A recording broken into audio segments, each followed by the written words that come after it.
안녕하십니까? 우리들의 황금 시간입니다. 여러분의 구독, 좋아요는 영상 제작에 큰 힘이 됩니다. 오늘도 찾아주셔서 감사합니다. 오늘 이야기는 참 마음이 무겁습니다.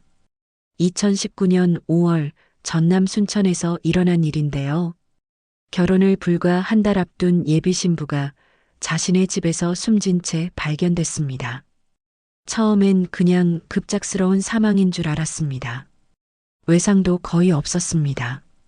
그런데 현장을 자세히 살펴보니 뭔가 이상했습니다. 너무 이상했어요. 오늘은 그 이야기를 여러분께 들려드리려고 합니다. 편안하게 앉으셔서 천천히 들어주시기 바랍니다.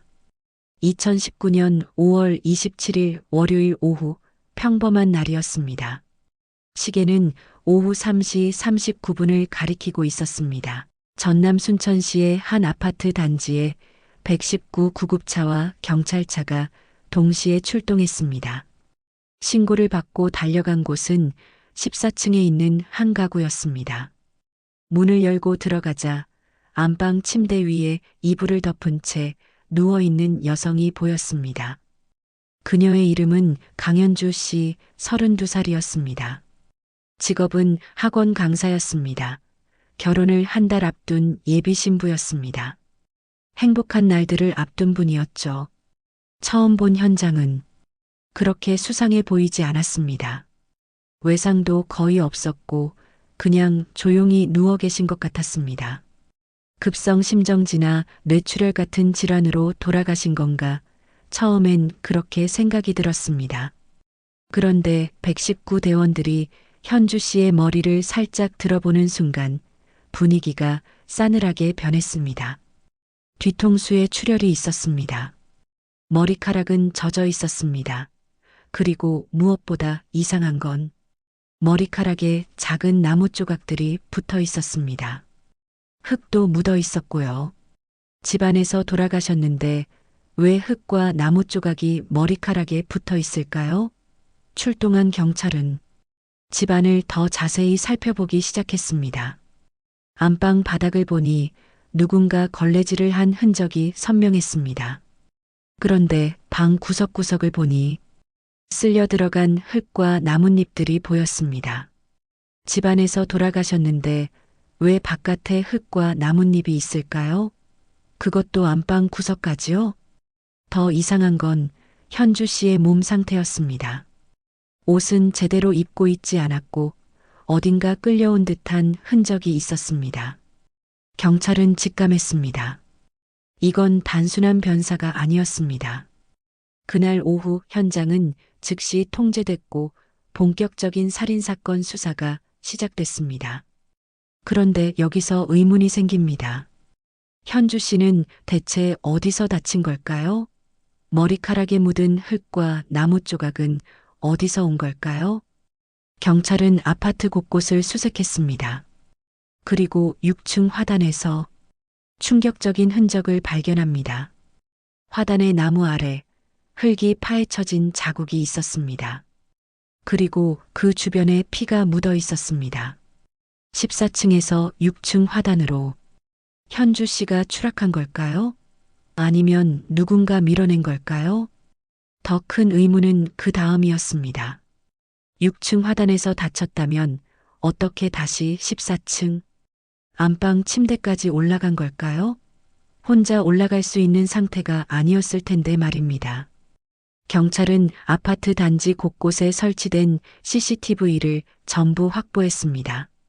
특히 중요한 건 엘리베이터 안의 CCTV였습니다. 14층에 사는 현주 씨가 집에 들어가고 나가는 모습이 전부 찍혀 있을 테니까요. 경찰은 사건 당일 5월 27일 새벽 시간대의 영상을 집중적으로 살펴봤습니다. 먼저 현주 씨가 집에 들어온 시각은 새벽 6시 24분이었습니다. 엘리베이터를 타고 14층으로 올라가는 모습이 선명하게 찍혀 있었어요. 혼자였습니다. 그런데 그보다 조금 앞선 시간 새벽 5시 30분경 한 남자가 엘리베이터에서 내리는 모습이 포착됐습니다. 빨간 모자를 쓴 남자였습니다. 체격은 보통이었고 슬리퍼를 신고 있었어요. 평범한 차림이었지만 새벽 5시 30분에 엘리베이터에서 내린다는 게 조금 이상했습니다. 이 남자는 어디로 간 걸까요? 경찰은 계속 영상을 돌려봤습니다. 그리고 약 45분 뒤 새벽 6시 15분경 또 다른 남자가 나타났습니다. 이번엔 흰 수건을 머리에 두른 남자였습니다. 얼굴을 정확히 알아볼 수는 없었지만 체격과 걸음걸이가 뚜렷하게 보였어요. 흰 수건을 두른 남자가 엘리베이터에서 내리는 장면은 없었습니다. 그러니까 이 남자가 14층으로 올라가서 현주 씨 집에 들어가는 모습은 CCTV에 찍히지 않았다는 겁니다. 그런데 잠시 후 새벽 6시 24분 현주 씨가 엘리베이터를 타고 올라갈 때 그 흰 수건을 두른 남자가 현주 씨와 함께 엘리베이터에 타고 있는 모습이 찍혔습니다. 어떻게 된 걸까요? 엘리베이터에서 내려서 집에 들어가는 모습은 없는데 갑자기 집 안에 있다가 현주 씨와 함께 나온 걸까요? 경찰은 곰곰이 생각했습니다. 그리고 한 가지 가능성을 떠올렸습니다. 이 남자가 현주 씨보다 먼저 집에 들어가 있었던 게 아닐까?